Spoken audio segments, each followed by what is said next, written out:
our party can truly feel that we have held the faith. That we shall do so in the future is our solemn responsibility of this office. The Republican Party has ever been the party of constructive action. It will support the new administration in every measure which will promote public welfare. It must and will be vigilant in opposing those which are harmful. We Americans of today, together with our allies, are passing through a period of supreme test. It is a test of our courage, of our resolve, of our wisdom, of our essential democracy. My fellow Americans, I'm happy to have this opportunity to talk to you once more before I leave the White House. Next Tuesday, General Eisenhower will be inaugurated as President of the United States. A short time after the new president takes his oath of office, I will be on the train going back home to Independence, Missouri. For the opportunities they have given me over the years to bring reports and messages to our nation. My special thanks go to them for the opportunity of addressing you this evening. 3 days from now, after half a century in the service of our country, I shall lay down the responsibilities of office as, in traditional and solemn ceremony, the authority of the presidency is vested in my successor. This evening, I come to you with a message of leave-taking and farewell. I know now why everyone in Texas, Fort Worth, is so thin, having gotten up and down about 9 times. This is what you do every morning.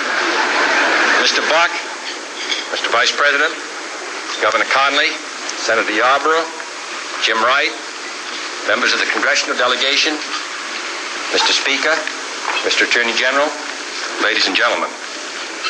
2 years ago, I said that, introduced myself in Paris by saying that I was the man who had accompanied Mrs. Kennedy to Paris. I'm getting that same sensation as I travel around Texas. I present to the Congress my assessment of the State of the Union. I shall speak to you tonight about challenge and opportunity, and about the commitments that all of us have made together that will, if we carry them out,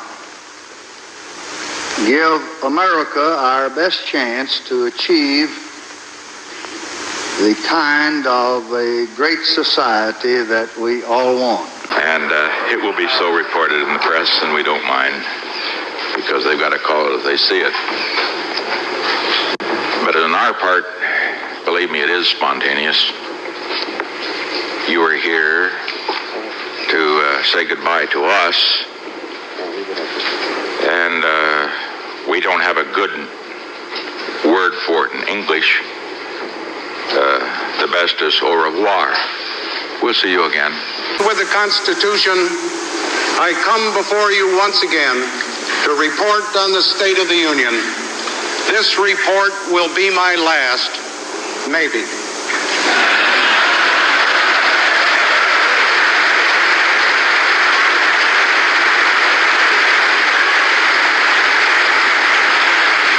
For the Union, it is only the first of such reports in our 3rd century of independence, the close of which none of us will ever see.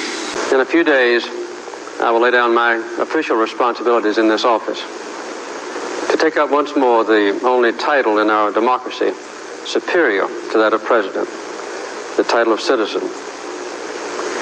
Of Vice President Mondale, my cabinet, and the hundreds of others who have served with me during the last 4 years, I wish to say now publicly what I have said in private. I thank them for the dedication and competence they've brought to the service of our country. My fellow Americans, this is the 34th time I'll speak to you from the Oval Office, and the last. We've been together 8 years now, and soon it'll be time for me to go. But before I do, I wanted to share some thoughts, some of which I've been saving for a long time. It's been the honor of my life to be your president. So many of you have written the past few weeks to say thanks, but I could say as much to you. Barbara and I are just delighted to be here and honored that we could be joined by our able Secretary of the Army, Mike Stone.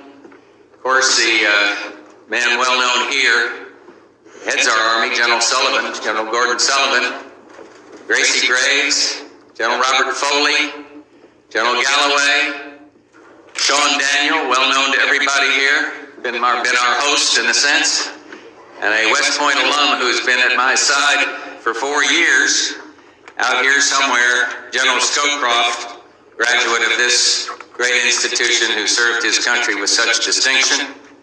May I salute the members of the Board of Visitors. See another I have to single out, General Galvin, who served his country with such honor. And of course, save the best for last, the Corps of Cadets. Thank you for that welcome. I am profoundly grateful to you for twice giving me the honor to serve, to work for you and with you, to prepare our nation for the 21st century. And I'm grateful to Vice President Gore, to my cabinet secretaries, and to all those who have served with me for the last 8 years.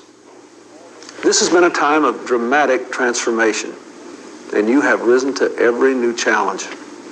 You have made our social fabric stronger, our families healthier and safer, our people more prosperous. Fellow citizens, for 8 years it has been my honor to serve as your president. The first decade of this new century has been a period of consequence, a time set apart. Tonight, with a thankful heart, I have asked for a final opportunity to share some thoughts on the journey that we have traveled together and the future of our nation. My fellow Americans,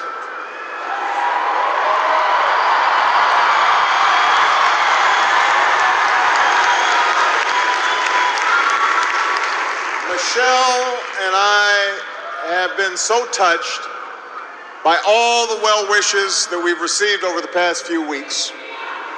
But tonight it's my turn to say thanks. Whether we have seen eye to eye or rarely agreed at all, my conversations with you, the American people, in living rooms and in schools, at farms, on factory floors, at diners, and on distant military outposts. 4 years ago, we launched a great national effort to rebuild our country, to renew its spirit, and to restore the allegiance of this government to its citizens. In short, we embarked on a mission to make America great again for all Americans.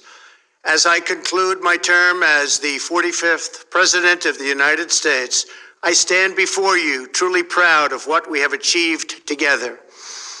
We did what we came here to do, and so much more.